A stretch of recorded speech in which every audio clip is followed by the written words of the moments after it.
like sugar and spice. So nice, so nice. I gotta use.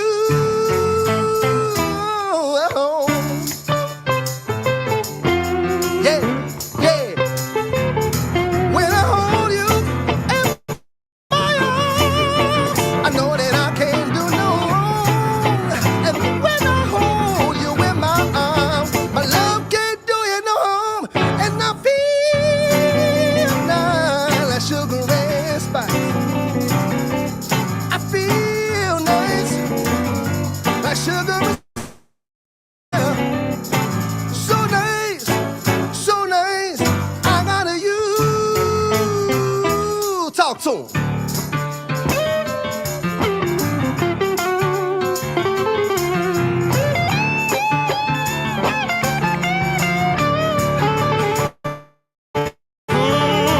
When I hold you in my arms, I know that I can't do no wrong.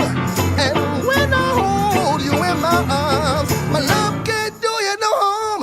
And I feel nice like sugar and spice. I feel nice like sugar and spice. Yeah, so nice, so nice. I gotta use. Hey, so good, so good. I gotta use. So good, so gotta use. Hey, woo.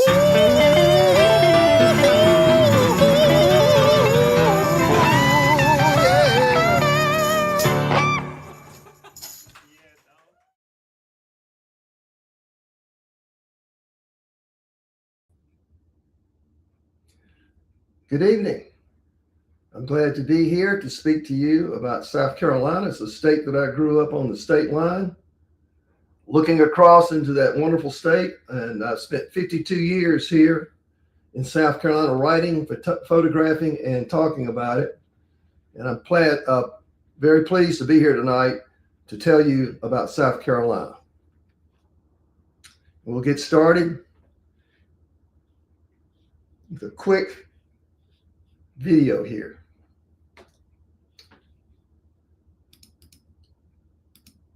Okay, South Carolina has three broad geographic regions: the upcountry, the Midlands, and the low country. The upcountry is beautiful, rugged, mountainous. The Midlands is famous for its Piedmont hills and beautiful cities, rivers. This is the University of South Carolina here in the Midlands, as you can see. And here we have a plantation garden in the low country. South Carolina has a very temperate temperature. Average temperature here is 16.7 Celsius. That's 62 degrees Fahrenheit. It's very mild. We seldom get any snow, very little snow at all, especially in the Midlands on down to the low country, which is the coastal zone. And that makes us pretty popular. Right now, South Carolina is one of the most popular states in the country to move into. You can see here it's in the southeast United States, which is in the subtropics. It's the 40th largest state by area, 5.65 million people. But right now, it's the #1 state in this country that people are moving to. The lifestyle here is very good. The weather is very good. It's a small state with 5 or so interstates, and you can very quickly get from one end of the state to the other. You can be in the mountains and at the beach in the same day. So it's got a lot of versatility. It's very popular, and we have many, many people relocating from the north and even California out west. It's a city of rivers, or rather a country of rivers. A lot of water in this state, coastline and so forth. 32,000 square miles, or I believe that would be 82,879 square kilometers. We're a home to astronauts, writers and musicians, artists, poets, politicians, business leaders, the whole range of the human experience. You'll find it here.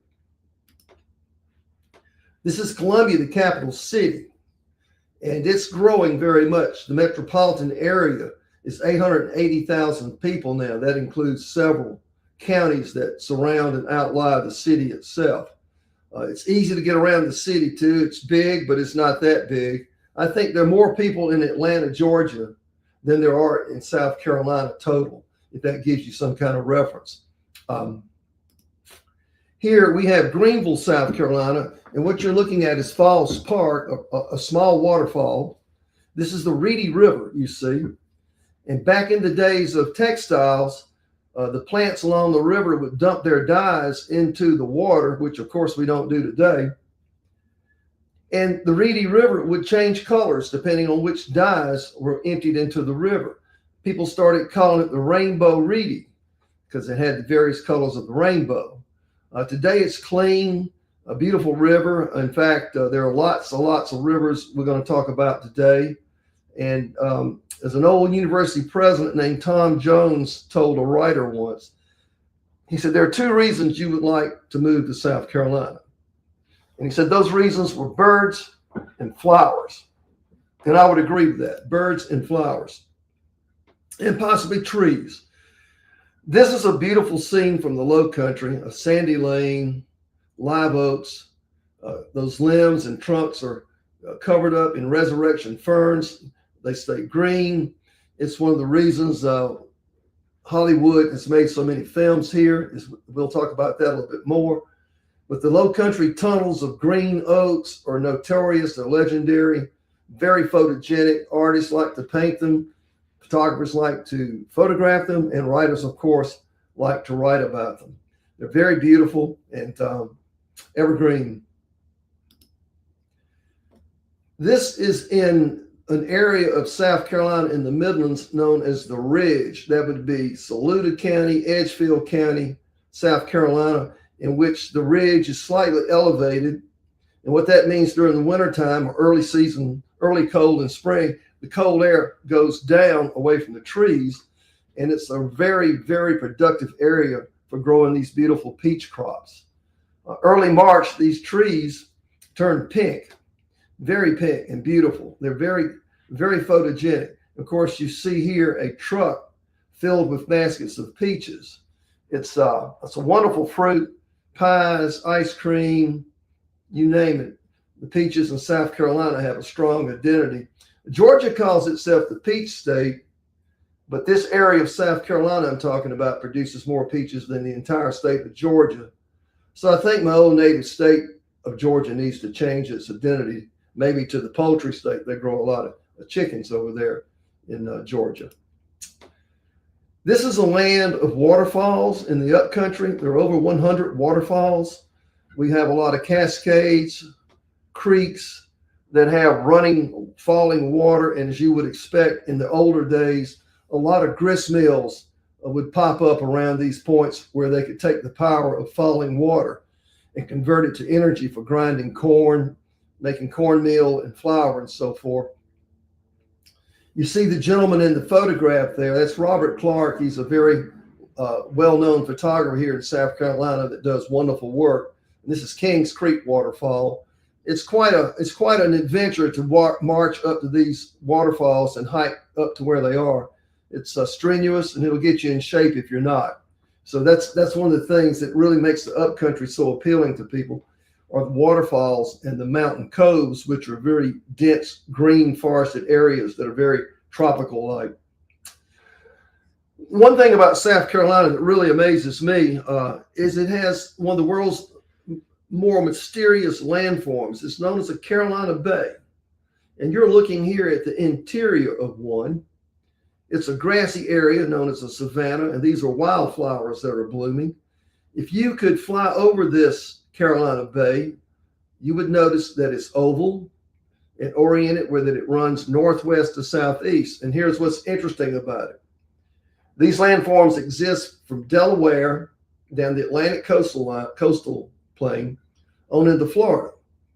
But the biggest ones and the best ones, the more beautiful ones, are in the Carolinas, South Carolina and North Carolina. They got their name Carolina Bays that way. The word bays has nothing to do with water impoundments. It's reference to the trees and shrubs, bay trees, magnolias, red bay, laurel bay, that grow so commonly in the bays.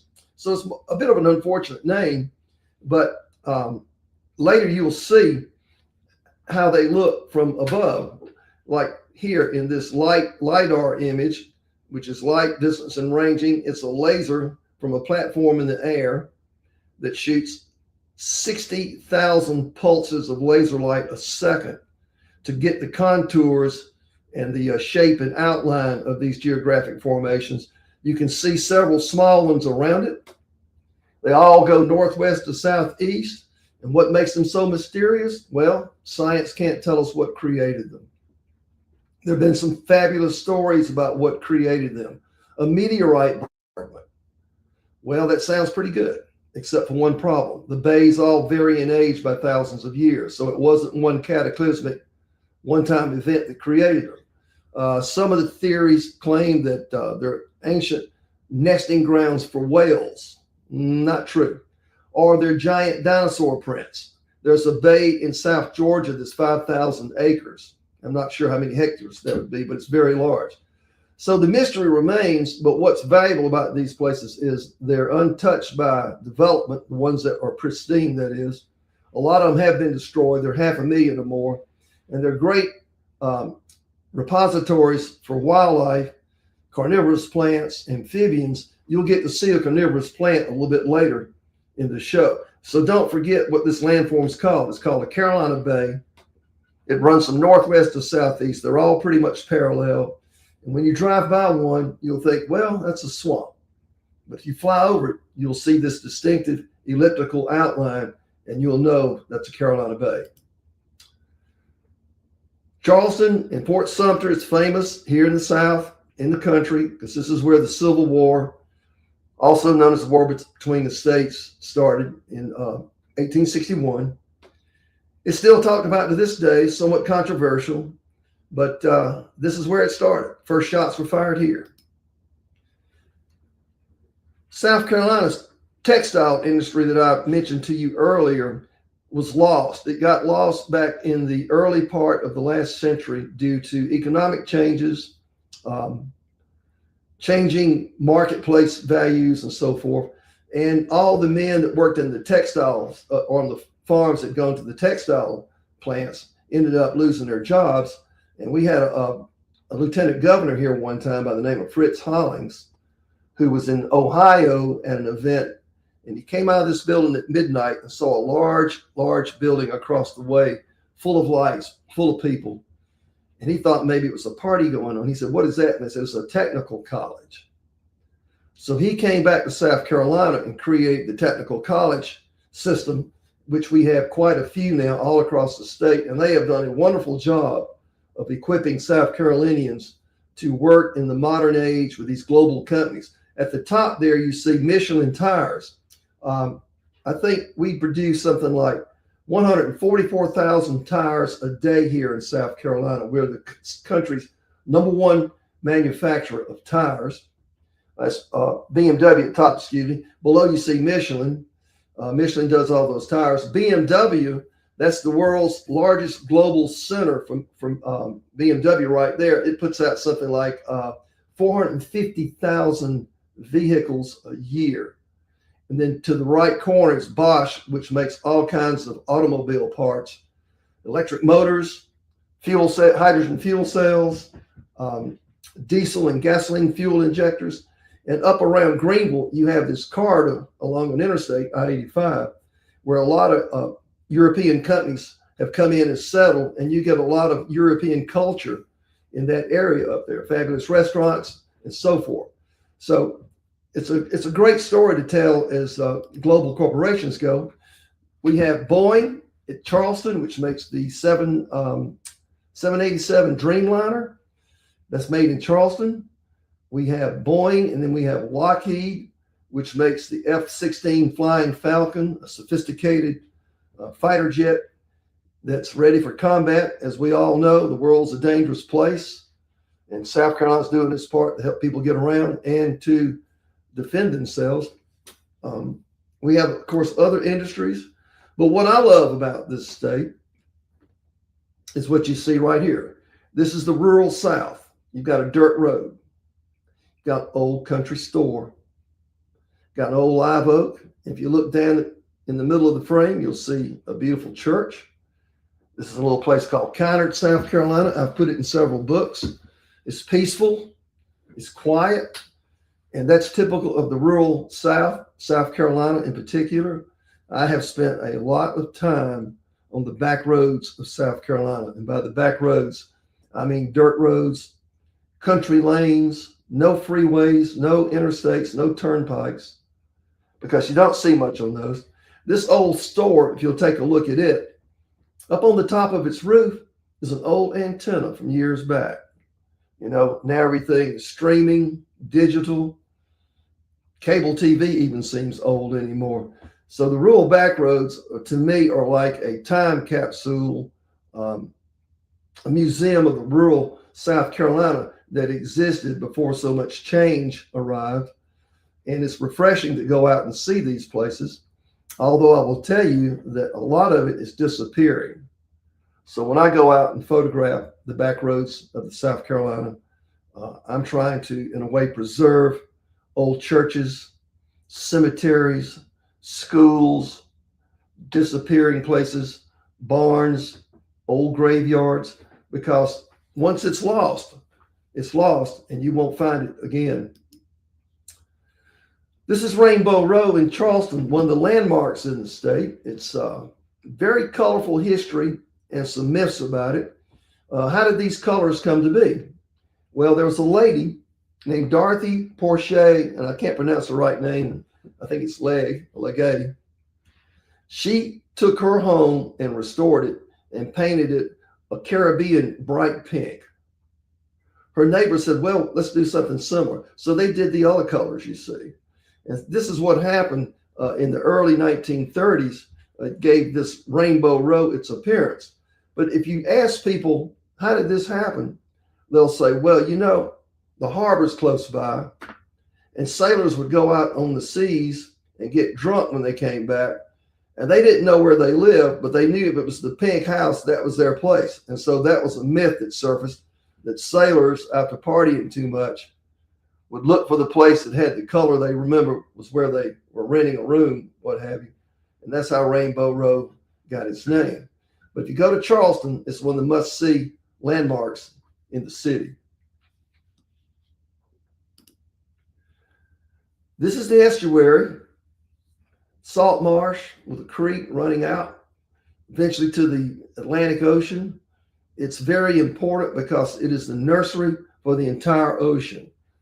This salt marsh grass you see, which recently had its name changed, it used to be called Spartina. The botanists got together and decided they needed to make a change in the name, and the other name is something I can't pronounce. But it's valuable because everything that you see in the ocean, the food chain starts right here. These marsh grasses will mature, age out, die, and decompose. And that decomposed marsh grass, we call it detritus, which is an interesting name. And the detritus will float out to sea in these large mats and decompose. And that's where a lot of the species have a nursery, so to speak. So when you see these beautiful gold marshes in the late year, in the autumn, October, it's great to remember that the sea gets its life from here in the estuary, which South Carolina has quite a bit of. I think South Carolina's got a coastline that's 187 miles long. It's got more coastline than most southern states. Of course, Florida has the most down there. But it also has something like 2,876 miles of estuary.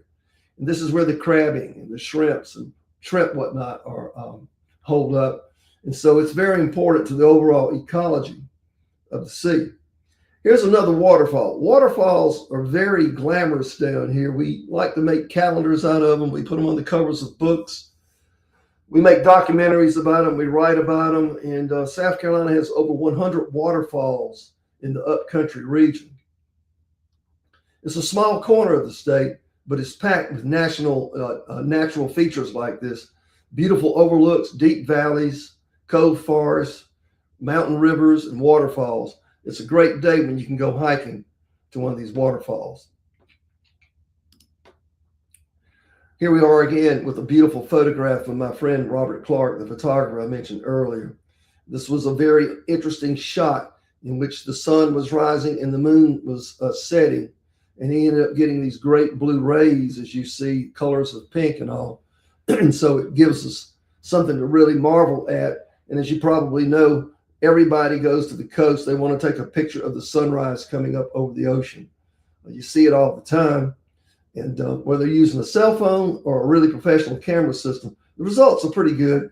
It's a beautiful coastline. It stretches from north of Myrtle Beach, which is famous around the world as a tourism destination, all the way down to Beaufort into the Savannah River and that part of the world.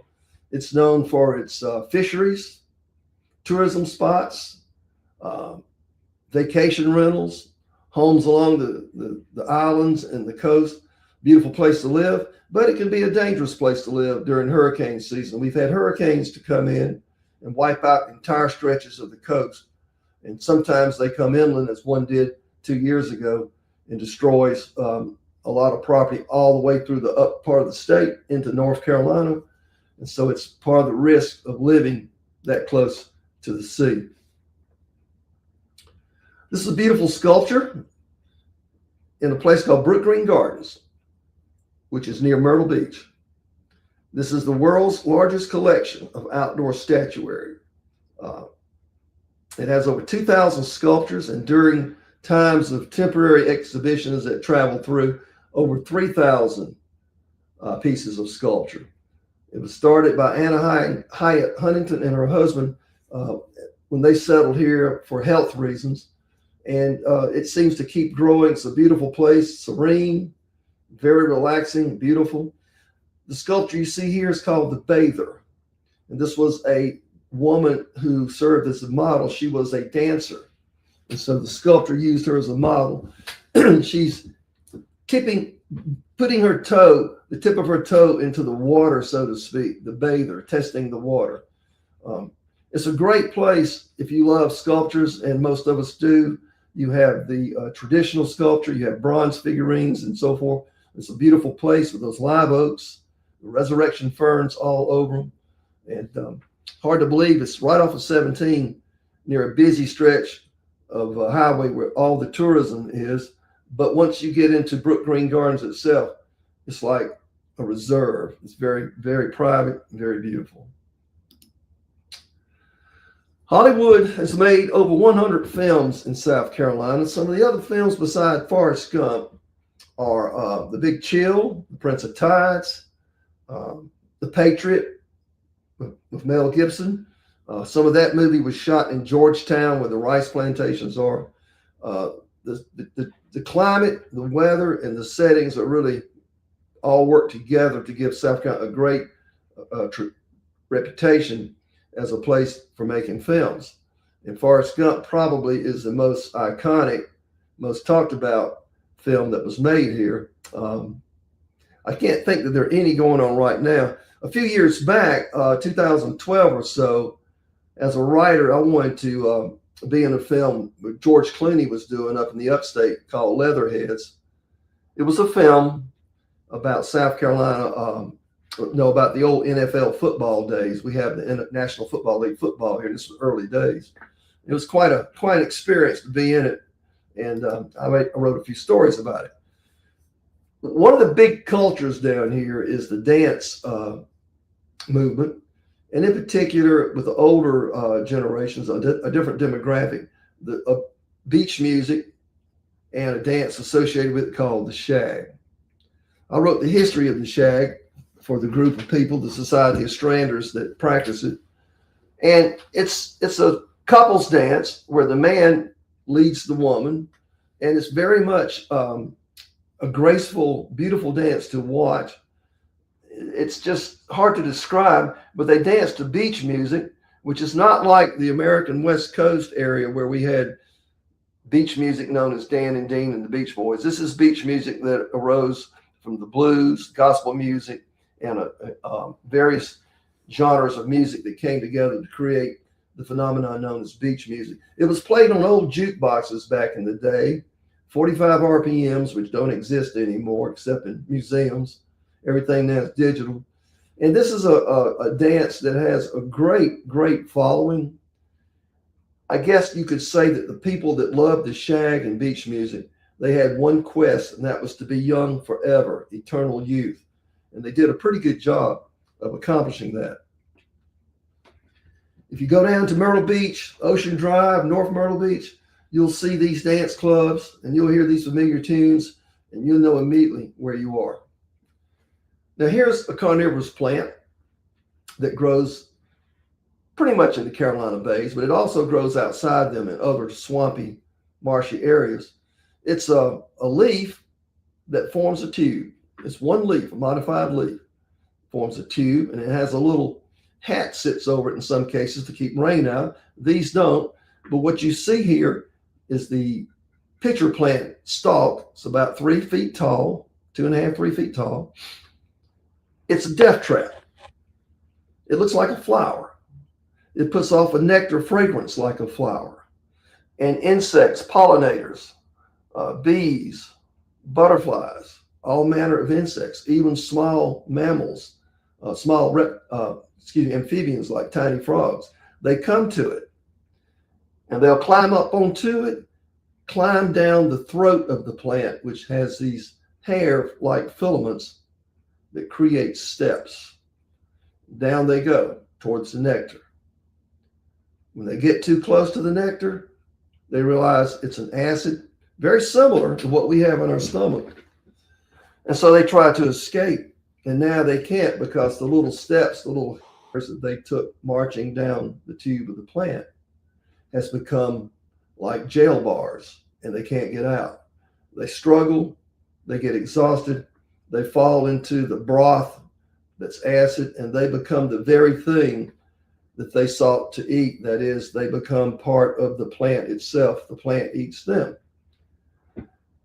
How does that happen? The pitcher plants and the Venus flytrap, which I'll tell you about, which is very famous, grow in poor soil. There's not much nutrients in it.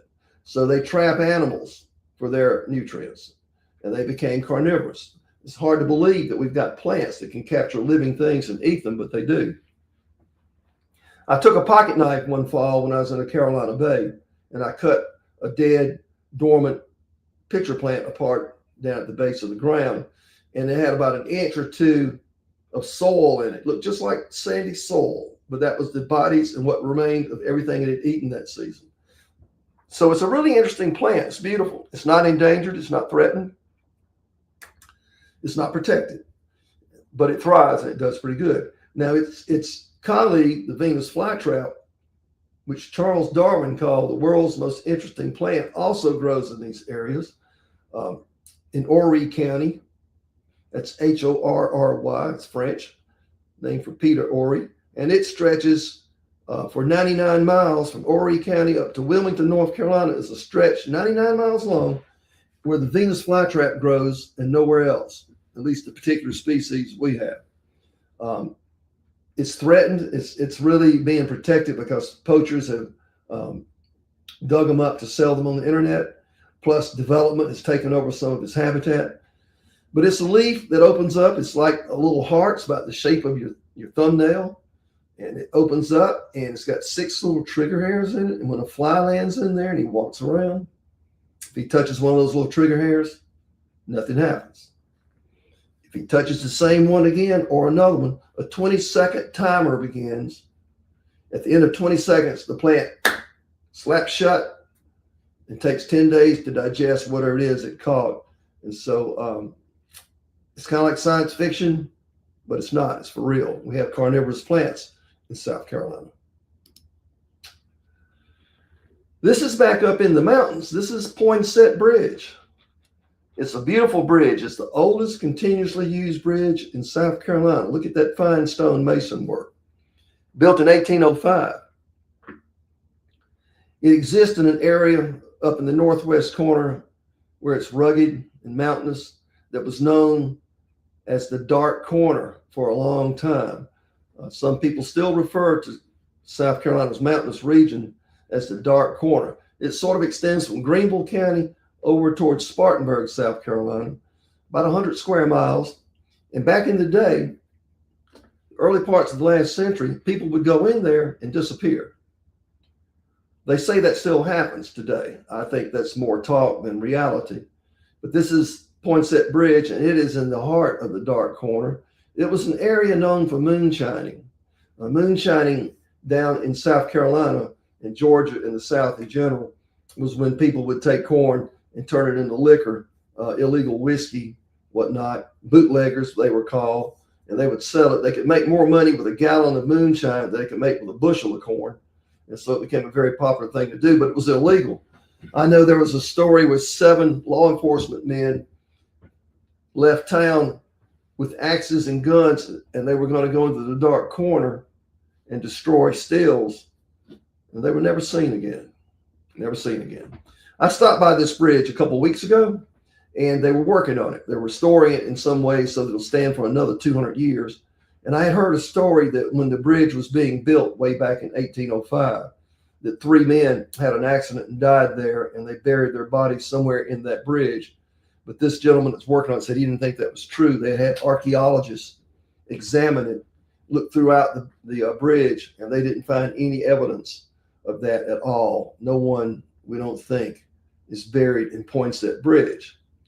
And where does he get the name Poinsett? There was a gentleman named Joel Poinsett from South Carolina who was the first ambassador to Mexico. And he brought back a plant down there that we ended up calling the poinsettia, which has dark green leaves and a red, beautiful flower.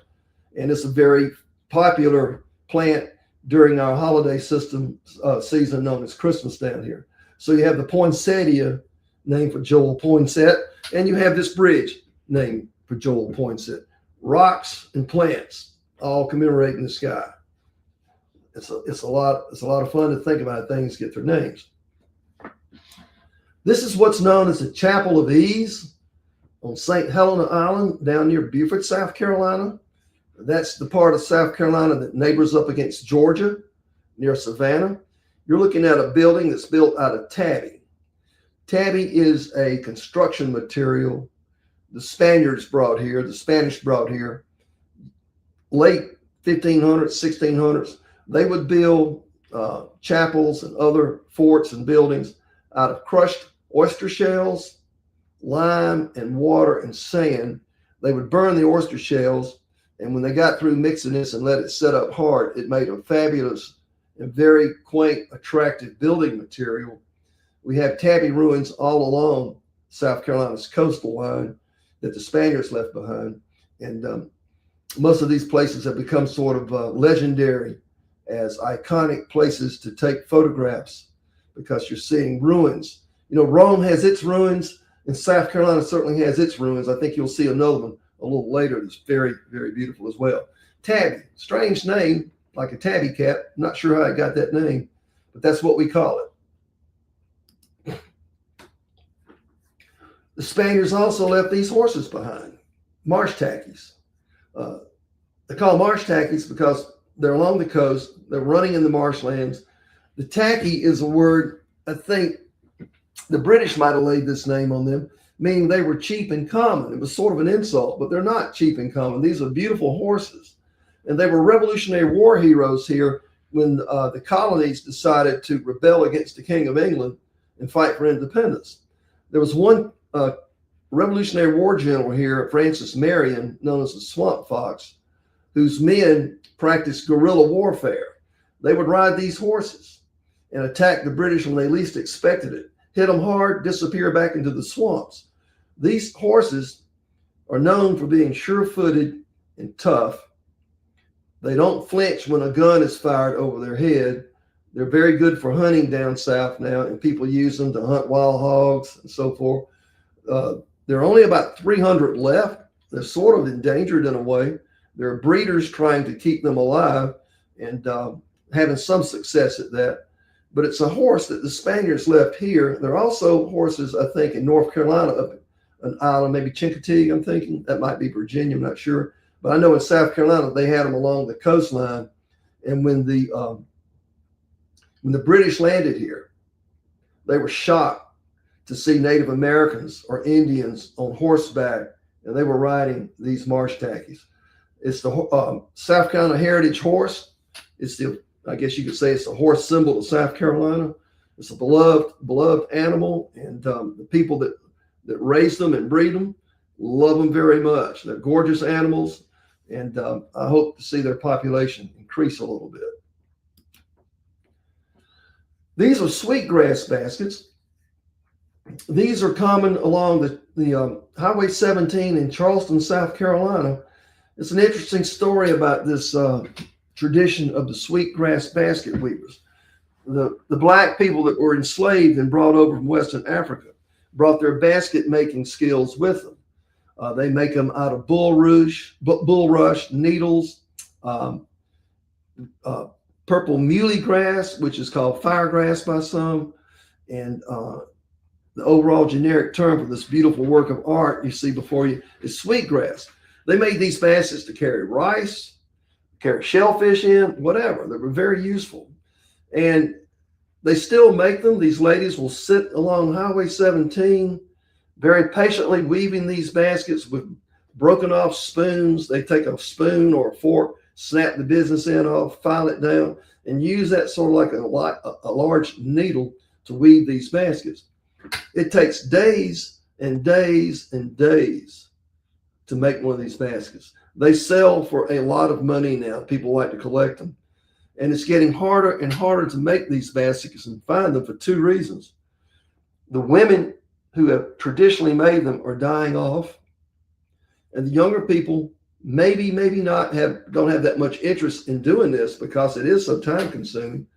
And the grass itself, purple muley, as it's called, that's M-U-H-L-Y. I can't begin to tell you how you would spell that, but it's getting harder and harder to find because of development and being locked behind gated communities along the more beautiful places to live on the coast. But they're known as sweetgrass baskets. And this tradition started back in the 1930s, when a lady had seen a new bridge be built from Charleston to the Mount Pleasant area of the Low Country. And she said, well, I'm just going to sit out there in a chair and weave my basket and see what people do. Well, they stopped to buy them. And so that's how that tradition got started. That stretch of Highway 17 from Mount Pleasant over towards the Charleston area is known as the Sweetgrass Basket Weavers Highway. And you can still see them out there to this day.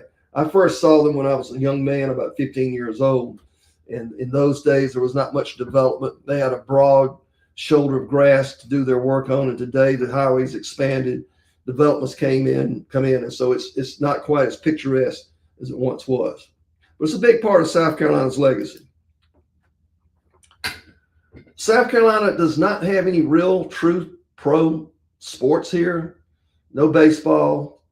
There is a football team called the Carolina Panthers, but it's basically in North Carolina. What really is big in South Carolina and the Southeast United States in general is college football.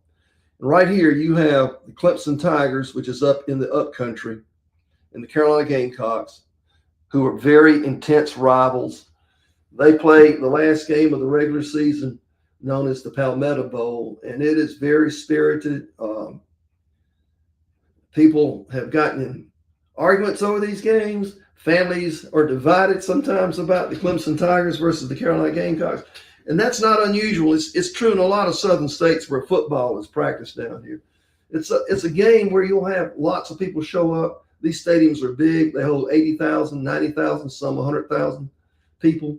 And Saturdays in the fall, it's all about football in South Carolina. I will say that both teams have great sports departments with basketball, baseball, softball, gymnastics, track, the whole gamut of college athletics.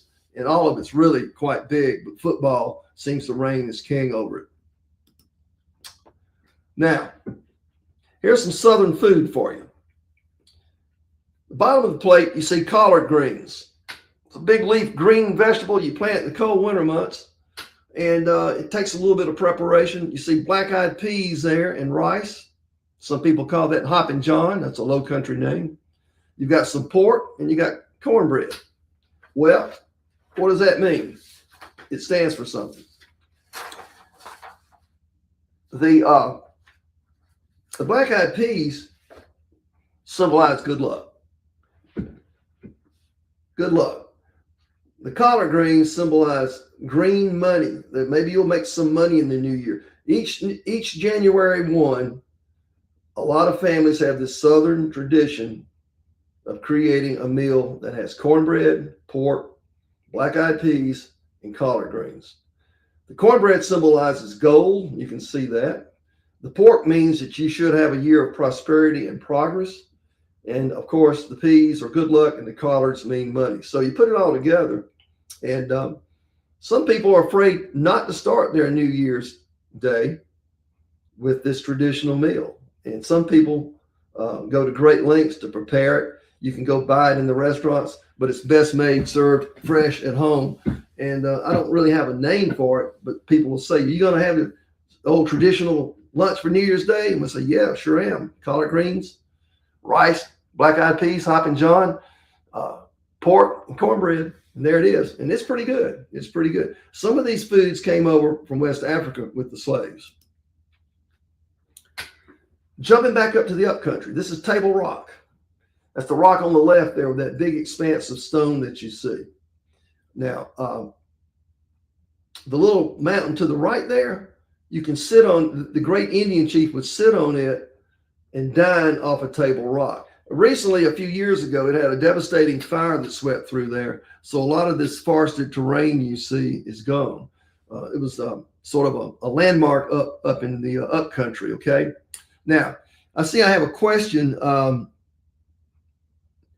about New Year's Day traditions, some other traditions of customs that people strongly associate with South Carolina.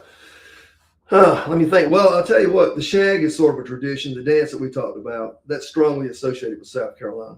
Shagging, it's a beach music kind of thing.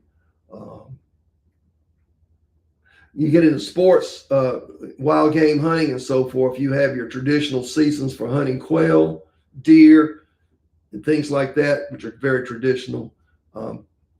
But these traditions that I mentioned earlier, the one of the New Year's Day, that's one of the stronger ones I can think about. So this is Table Rock, going back to Ed. And here we have a subject very dear to my heart.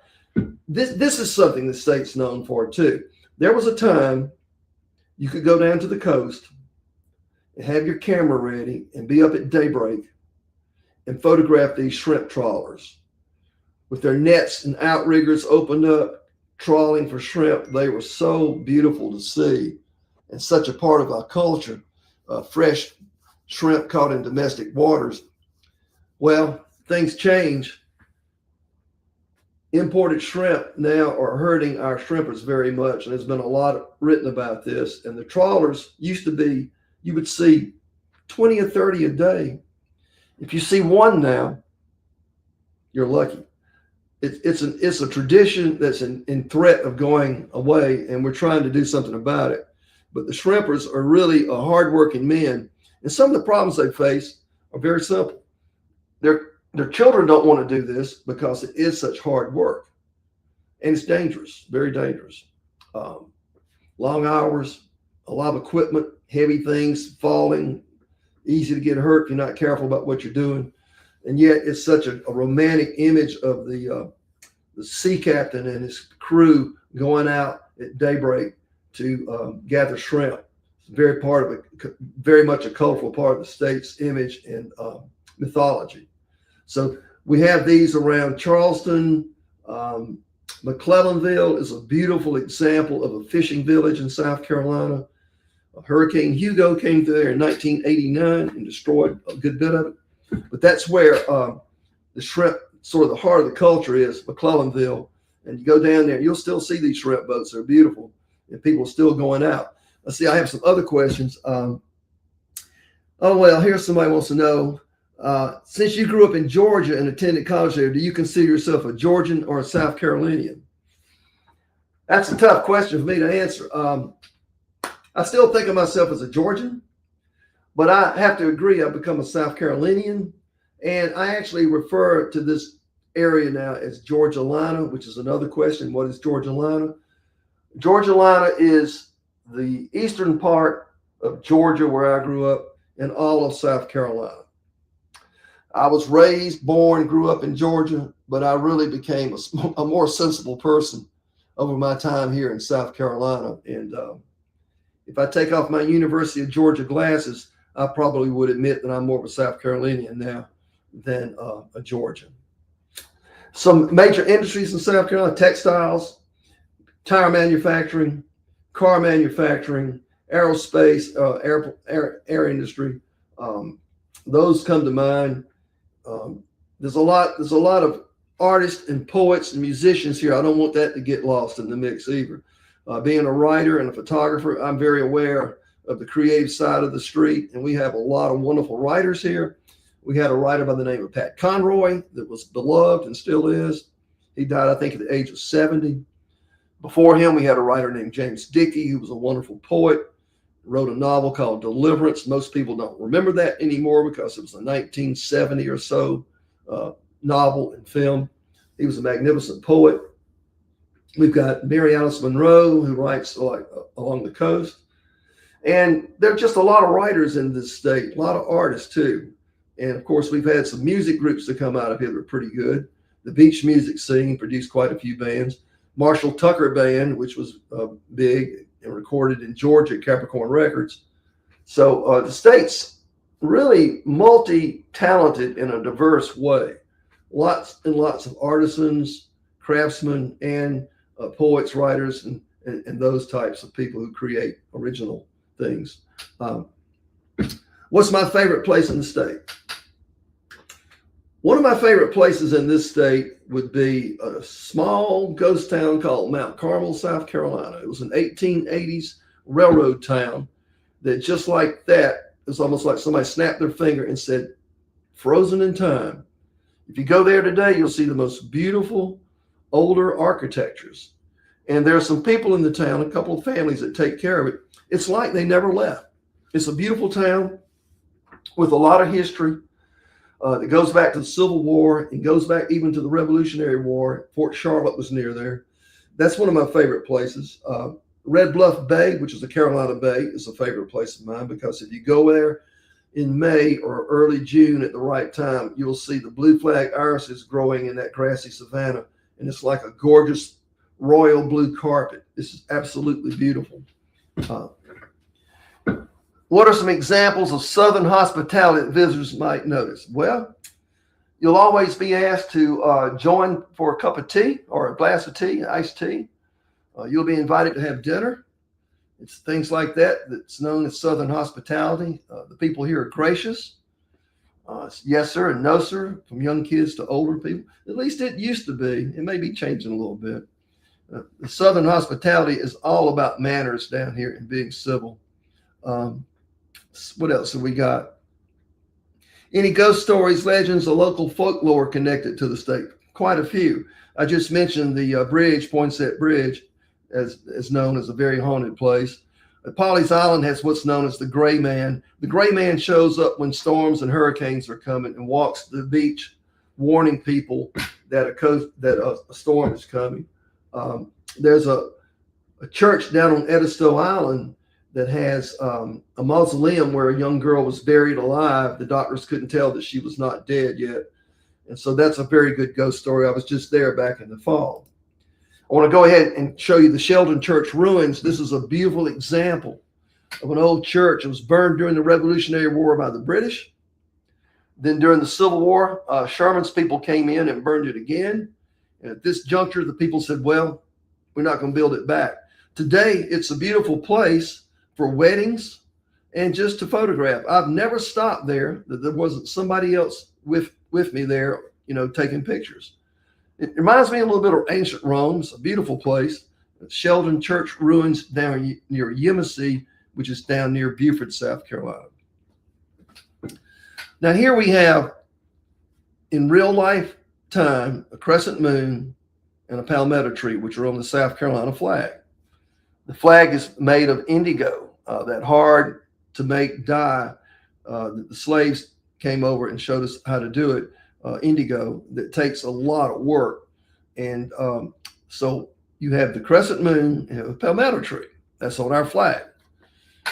Except the palmetto tree is not a tree. It's in the grass family. And I'll probably get in trouble for saying this, but the crescent moon is also disputed. A lot of people believe it's a piece of armor known as a gorget that you would wear around your neck. Even the horses would wear it. But I've kind of come along now to the idea that it is a crescent moon, where one of the generals that, I'm trying to think of his name, that won a key battle down along the coast had that crescent moon on the caps of his soldiers, and it was put on the flag. What's always turned me off about this is if you look at a flag or that logo, you'll see the crescent moon is too thick in the middle.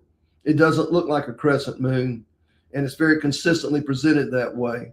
So, crescent moon or a piece of armor, I guess I'll go with crescent moon. My co-author, Robert Clark, took this beautiful photograph, and that is the state symbol right there in real life, real time. All right. I'm at my point where I need to entertain some more questions. This is how you can contact me if you want to know a little bit more about South Carolina, and I'll be glad to email you or get in touch with you one way or the other. Let's go through a few more questions. Do you have a favorite movie filmed that takes place here? Yeah, I liked The Prince of Tides very much. I liked it very much. I liked Deliverance, which was going way back because it was filmed on the Chattooga River, which separates Georgia from South Carolina. It took part on both sides of the river, the Chattooga. It's one of the beautiful rivers here in South Carolina. I'll go up and give you a little bit better photograph here to look at. Let's see. I guess we're done here. So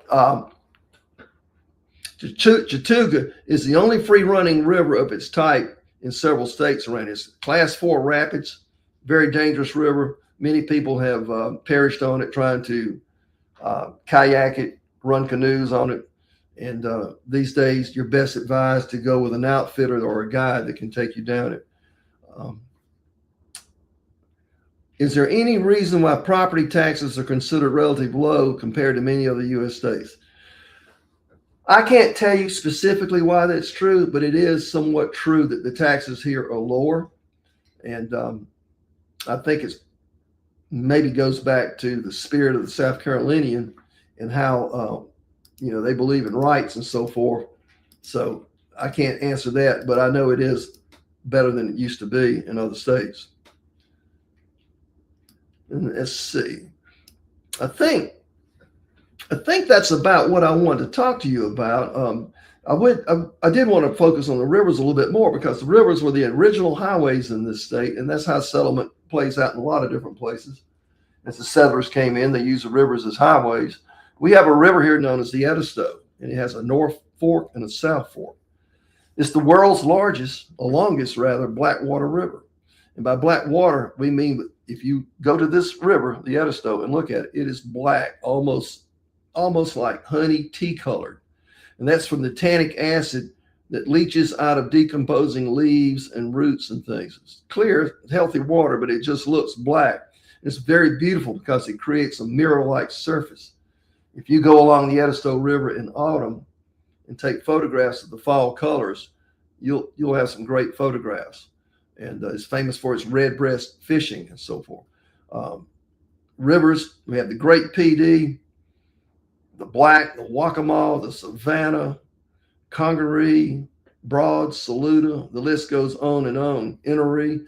A lot of the rivers end in the two letters E in English, and those were Native American or Indian names like the Combee, the Wateree. They end in the two letters EE. And no, I didn't realize that. Somebody sort of pointed it out to me. So I would sum up South Carolina by saying this. If you like flowers and birds and rivers, you like some mysterious landforms and good food and friendly people, an industrious state that makes cars, airplanes, and just about anything you can use, you would like South Carolina. The people are friendly. Unless you get between them and their football team, then they'll debate you about that. But the food is good here. The music is good. The climate is good. It's a great place to live. I came here for 6 months temporarily, and I've been here, what did I say, 52 years? So that tells me a lot right there. And known as the Palmetto State because of those trees that grow along the coast. They survive hurricanes because of their root system and flexible trunk, and they make a great symbol for what's good and strong here in South Carolina. So I think we don't have any other questions, or do we have some questions? Let's see. I think we do.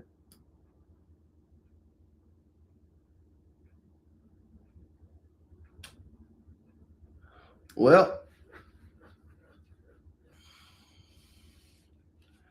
what music styles? Is that what they're saying here? Excuse me for a second. I'm trying to make this question out.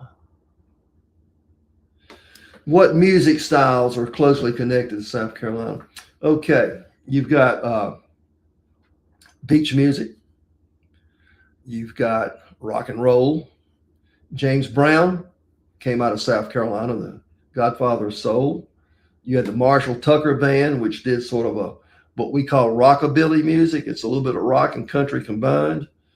There's a lot of different musics down here. Of course, we have gospel music based on our churches and going way back in the day when the black congregations would sing this wonderful music. So there's quite a few genres or styles, if you want to call it, of music down here. A lot of great musicians, too, come out of South Carolina. Dizzy Gillespie, the jazz trumpet player, was from Cheraw, South Carolina. And, the music here is good. I find myself listening to music I grew up with. And I think a lot of people do that.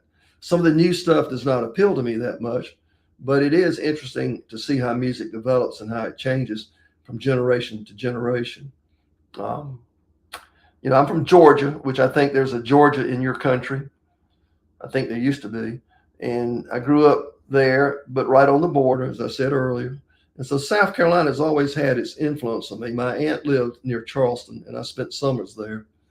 And the thing that I really loved most about my time in South Carolina those days was the city of Charleston.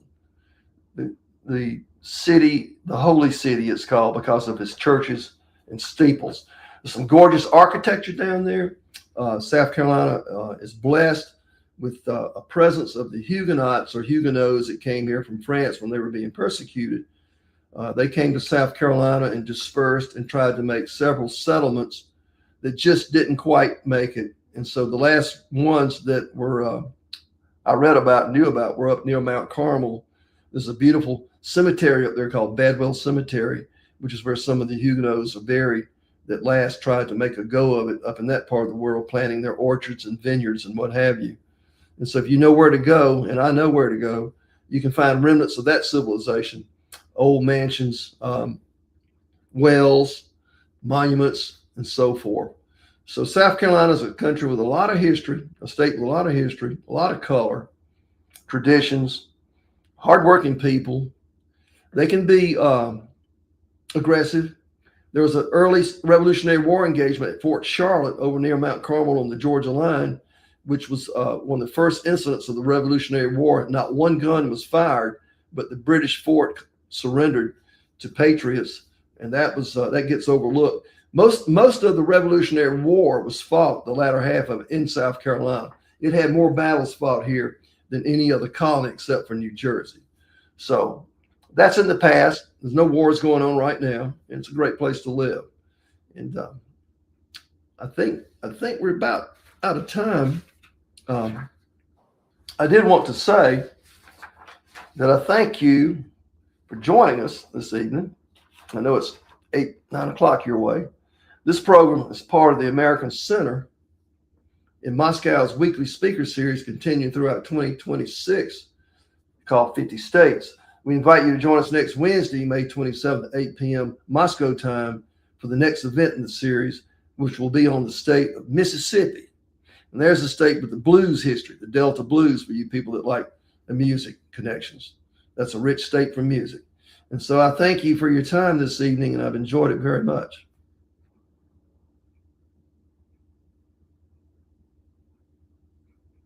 There we go.